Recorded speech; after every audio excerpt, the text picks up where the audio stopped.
He was one of the first investors in Bitcoin and is the CEO of Bitcoin.com. He's such a vocal advocate for cryptocurrencies, he's earned the nickname Bitcoin Jesus. He told me why digital currencies are, as he says, a powerful innovation. There's no one single place that any government or corporation or anybody at all could go to shut these cryptocurrencies down or turn them off or block them or censor them. And so that's a really, really powerful innovation, because before the invention of Bitcoin, you would have to get permission. If I wanted to send money from one country to another, or even within a country, I'd have to get permission from my bank. I'd have to get permission from the other person's bank. The banks would have to get permission from the various governments in the countries they're in.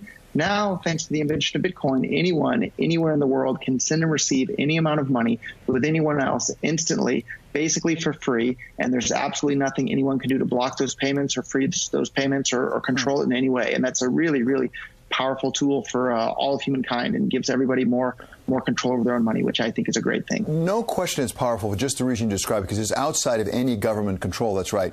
Is that powerful quality also part of its weakness in this sense? It also leaves it open to be used for illicit purposes, whether it's money laundering or drug dealing or potentially terrorist activities. And does that mean that governments sooner or later will want to try to interfere with this, get control of it for just that reason?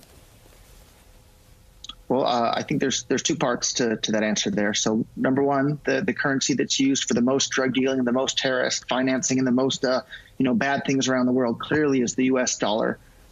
So if you're really worried about those sorts of things, you better be worried about the U.S. dollar. But at the same time, governments all over the world, what do? They look for the businesses or the people that have money, and they look for a way to take a portion of it. So it won't be any different with Bitcoin. Now that Bitcoin has this giant amount of traction and usage and huge market cap, and they're over $12,000 each now, of course governments are going to want to take a portion of that. But the exciting part about Bitcoin is that it makes it much, much more difficult for them to have control over that. And if you're someone who believes in economic freedom and believes that people should have control over their own money, it's a great thing that governments are going to have a harder time controlling what people do with their own Bitcoins.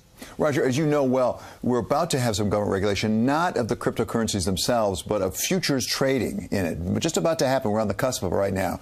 In your estimation, understanding this entire world, what effect will that have on, for example, Bitcoin? Will it make it more valuable, less valuable? What will happen?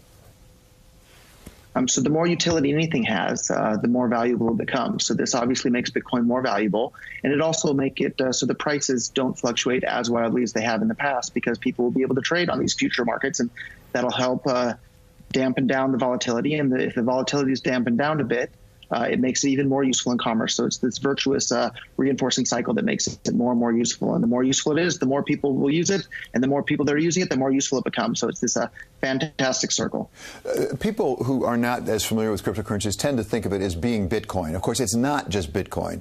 There's a Bitcoin Cash. There's different kinds of Bitcoin. There's also different kinds of cryptocurrencies entirely, like Ethereum. Could you explain what is the real difference, for example, between Bitcoin and Bitcoin Cash? Why should we care? So you definitely should care about the difference between Bitcoin and Bitcoin Cash. So I was the first person in the entire world to start investing in Bitcoin startups and getting involved in the space. The Bitcoin that I got involved with let you send any amount of money with anyone, anywhere in the world instantly, basically for free. That's no longer true of Bitcoin or Bitcoin Core. Bitcoin split into two versions of Bitcoin back on August 1st. There's now Bitcoin Core and Bitcoin Cash. And Bitcoin Cash still allows you to do all the things that Bitcoin allowed you to do back in 2011, 2012, all the way up until around 2016.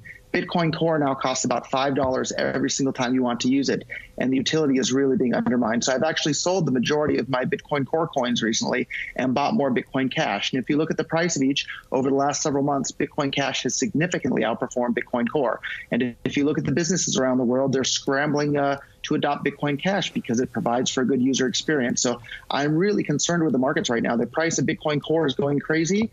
But I think it's a lot of people that don't understand the utility behind it and are buying it just because they see the price going up, and they're chasing something without understanding it. Whereas the people that actually understand the utility that is underneath all of these things are really bullish on Bitcoin Cash. And I'm definitely one of those people that's bullish on Bitcoin Cash. Okay, so finally, to just that point, Bitcoin Core right now is over $12,000 last time I checked. And it seems to be going up and up and up. Where's it going to be in a year? Are people going to discover that it's not as useful as you just described, and therefore will it come down significantly? I think it might go up a lot more from where it is right now, because people love to chase bubbles. So it might go to $20,000, $30,000, $40,000 before there's a a significant correction? It's really hard to know.